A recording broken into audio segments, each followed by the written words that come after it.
Halo semuanya, selamat datang di podcast kami Sosiologi Politik bersama saya Tresya Angela dari program studi pendidikan Pancasila dan Kewarganegaraan kelas A17 semester 4. Baik, pada siang hari ini kami akan membahas topik yang berjudul tentang hubungan masyarakat dan negara dalam sosiologi politik.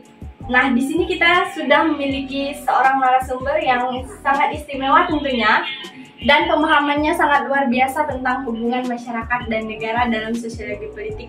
Baik, langsung saja untuk mempersingkat waktu, perkenalkan narasumber kita pada siang hari ini bersama dengan Bapak Jimmy Stepanus, SPMSI, dan jabatannya sebagai Sekretaris Kecamatan di Kecamatan Binjai Hulu. Di sini saya ingin bertanya beberapa pertanyaan tentang hubungan masyarakat dan negara dalam sosiologi politik. Yang pertama, menurut pendapat Bapak, apa hubungan masyarakat dan negara dalam sosiologi politik dan bagaimana menjadi masyarakat yang baik dan bertanggung jawab? Masyarakat ini adalah bagian dari komponen negara, dan tentu saja kita semua adalah bagian dari komponen negara ini. Tugas dan tanggung jawab kita sebagai warga negara adalah berkontribusi dalam pembangunan, berkontribusi dalam membangun bangsa dan negara ini, menjaga persatuan dan kesatuan bangsa, memelihara keragaman bangsa. Ya, saya pikir begitu. Baik Pak, terima kasih atas jawabannya. Pertanyaan yang kedua Pak, menurut pendapat Bapak sendiri, apa peran yang dapat diambil masyarakat bagi negara? Negara ini, bangsa dan negara Indonesia ini adalah rumah besar kita bersama. Jadi, setiap warga negara adalah anggota keluarga dari rumah besar ini.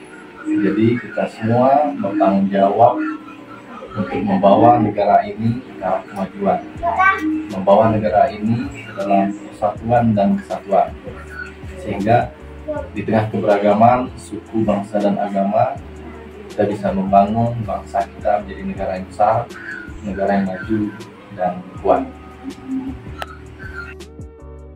Mengapa pendidikan kewarganegaraan itu perlu untuk mendidik warga negara dan generasi muda untuk mampu merawat dan menumbuhkan modal sosial?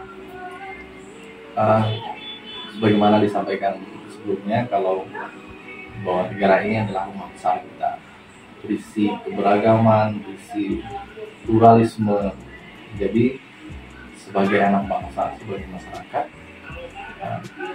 pendidikan kewarganegaraan bagi generasi muda itu sangat penting.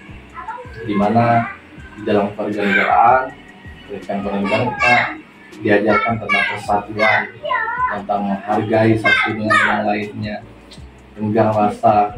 Kita juga di dalamnya juga kita belajar mencintai bangsa dan negara kita. Jadi itulah pentingnya kewarganegaraan sebagai modal sosial bagi kita, di mana dalam interaksi sosial anak bangsa, masyarakat, di dalamnya tumbuh kepercayaan satu dengan yang lainnya, kepercayaan untuk kita bersama-sama membangun bangsa dan negara ini, menciptakan kedamaian dan ketentraman dengan pluralisme dan keragaman. Baik Pak, pertanyaan yang terakhir, mengapa negara Indonesia ini perlu menjalin hubungan kerjasama dengan negara lain? Negara Indonesia merupakan salah satu negara dari seluruh negara yang ada di dunia ini. Kita tidak bisa hidup sendiri, kita harus bergaul dengan bangsa-bangsa lain.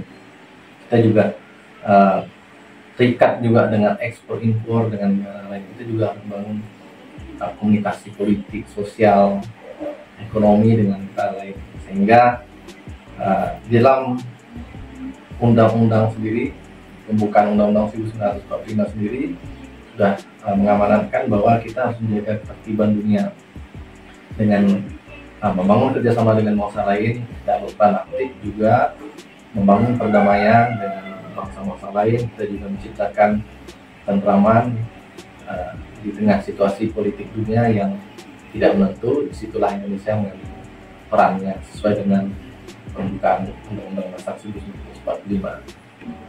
Baik Pak, terima kasih atas waktu yang telah Bapak luangkan dan memberikan pemahaman yang sangat luar biasa. Terima kasih, semoga ini bermanfaat bagi kita semua, juga bagi generasi muda, bagi para mahasiswa. Terima kasih. Terima kasih Pak. Nah teman-teman, tadi kita sudah mendengarkan podcast tentang hubungan masyarakat dan negara dalam sosiologi politik bersama Bapak Jimmy Stefanus SPMSI. Semoga apa yang telah beliau sampaikan di podcast tadi dapat berguna dan bermanfaat bagi generasi kedepannya. Saya Tresya Anjela, pamit undur diri, sekian dan terima kasih.